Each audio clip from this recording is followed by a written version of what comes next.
Destiny has always been a game marred by controversy, and yet these last 3 months have somehow placed the game in a worse state than it's ever been in, and that does include Curse of Osiris. Curse of Osiris released with 6 exotics, 3 new Crucible maps, and 2 strikes. Now let's compare that to Edge of Fate's 6 exotics, 0 Crucible maps, and 0 strikes.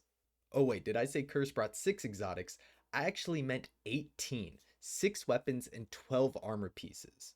And all of this while Curse was only $20, while Edge of Fate is double that at $40.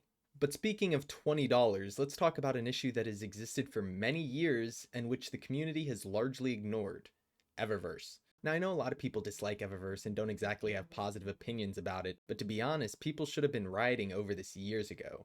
In case you don't know, about a week ago, a Bungie artist released the concept art from the Gladys armor set that was released in Edge of Fate, and people quickly noticed the Iron Tree, which is the symbol of the Iron Lords and Iron Banners, was displayed on the middle of the Titan's chest piece. Now, as people were figuring this out, Bungie showcased the Iron Banner armor set that you'd actually be able to earn through playing the game, and to everybody's chagrin, Bungie just re-released an old armor set, even though just shortly before, Bungie said that there was, and I quote, an incredibly cool new set of armor. Now, why would they say that when this armor is about 5 years old at this point? This is not new in any regard. And once players caught wind of this, it exploded into massive criticism. Justifiably so, and Bungie released a statement saying that they would replace the armor with an upcoming Eververse set. And after they said this, many players and content creators alike celebrated and even posted things like W Bungie. And to be honest, it's pretty infuriating to see people roll over this easily. This is not the first time Bungie has done something like this. If you remember back to Lightfall, I know, the horror, that major yearly DLC didn't even have a ritual set of armor on release. Back then, the community had to complain, and guess what happened? The same thing.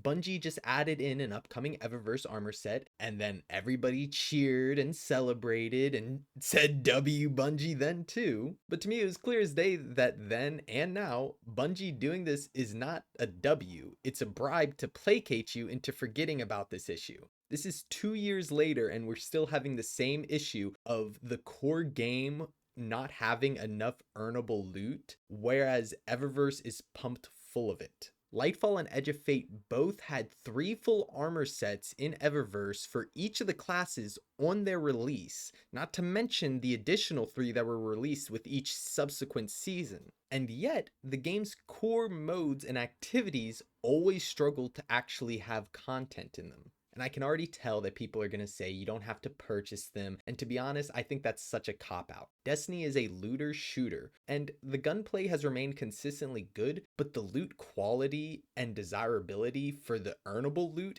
is atrociously bad. I don't know why people think it's fine that the coolest looking and most desirable loot is locked behind a paywall instead of actually just being earned through gameplay. And this issue is actually much bigger than Eververse when you really think about it. Just look at the fact that the hardest content in the game doesn't even reward you with the most desirable loot. 5 feet raids, which in case you don't know, feats just basically extra challenges, doesn't even drop you tier 5 gear. You only get a measly tier 3. The hardest content doesn't even give you the best loot. And I think this serves as a perfect example of just how far Bungie has fallen. If you go back to Destiny 1 Year 1, the amount of controversies were very numerous and quite well deserved. And yet, even back then, they understood that they needed to reward players who did the most challenging content in the game with the best loot in the game. In case you weren't around back then, there was this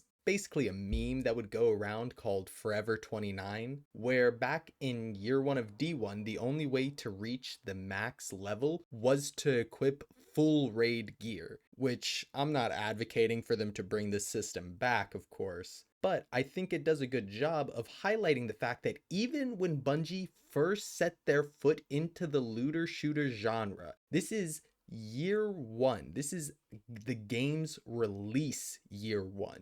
Even though there were so many issues with the release of year 1 of D1, they understood to reward players who participated in the hardest content that was available in the game. Only by doing the hardest content could you get the best gear in the game, which is a far cry from how Destiny currently is, where, once again, doing 5 feet raids pre-Ash and Iron wouldn't even drop tier 5 gear. So explain to me how somehow Bungie, when first starting to make looter shooters, managed to understand that they should reward your time and effort more than a Bungie that's been developing a looter shooter for 11 years. To me, that just screams laziness and or incompetence. Throughout Destiny's whole history, the most requested cosmetic has always been a Taken shader. Literally always, all the way back in D1, in D2, that's what everybody's always wanted.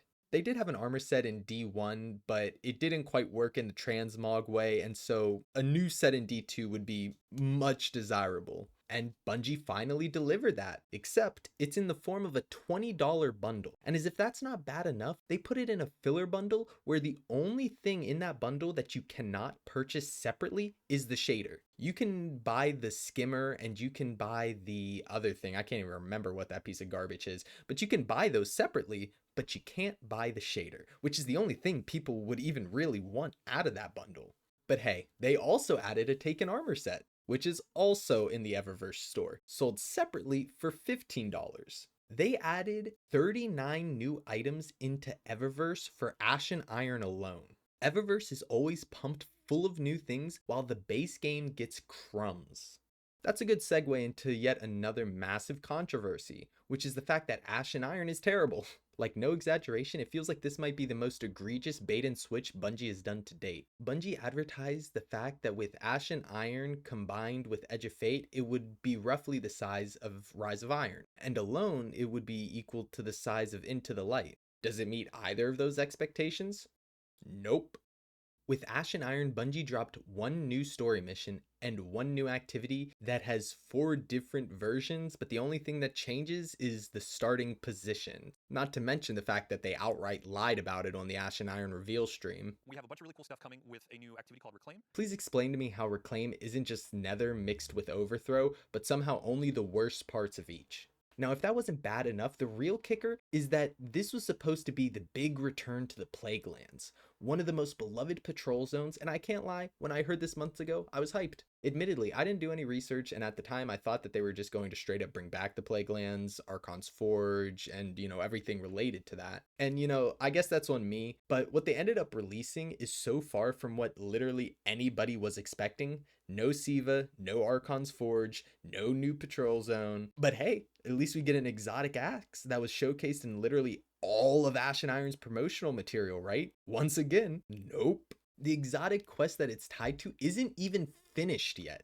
They're still developing it. And you'll have to wait a month after Ash and Iron's release to actually be able to play it and get your hands on it. So what did Ash and Iron really bring? A jank story mission, a lackluster reskinned activity, a whole myriad of bugs. I'm not even going to get into those because ever since Edge of Fate, the amount of bugs that's been in the game is just ridiculous. So I'm not even going to talk about those. There's many videos you can go and see. And they also brought 39 new Eververse items. Keep in mind, that's just from Ash and Iron. Edge of Fate brought a bunch of Eververse items with that, and I'm sure Renegades will bring a bunch of new items, and whatever happens after Renegades, I'm sure will bring a bunch of new items as well.